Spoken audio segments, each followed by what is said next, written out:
சுனேமியா Elisha வாழ்ந்த நாட்கள், சுனேமியா எலிசாவுக்கு அவ்வளவு காரியங்களை செய்வார். அதனால அவளுக்கு ஒரு பிள்ளை இல்லை என்பதை அறிந்து அவளை எலிசா பிளஸ் பண்ணி கரெக்டா 10 மாசத்துல கையில பிள்ளை.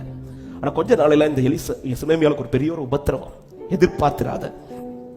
19வது வசனம் சொல்லப்படுகிறது, தாயினிடத்தில் எடுத்துக்கொண்டு போய்விடும் என்று சொல்லி அவனை கொண்டு போய் 20வது வசனம், அவள் மடியில் இருந்து செத்து போனான். மகன் இறந்த உடனே அவள் செய்த காரியம், அந்த காரியத்தை எலிசாவின் அறையில் வைத்து பிரசன்னத்தில் வைத்து விட்டு அவள் யாரை தேட தீவிரப்படுகிறாள் என்றால் எலிசாவை தேட தீவிரப்படுகிறாள். ஏமா மகன் இறந்து போற உன்னால அழாம எப்படி இருக்க முடியுது? இந்த காரியத்தை என்ன தைரியத்தில் நீ ஃபேஸ் பண்ணிட்டு இருக்க? இவ்வளவு ஒரு பெரிய பிரச்சனையை உன்னால எப்படி ஈஸியா ஹேண்டில் பண்ண முடியுது?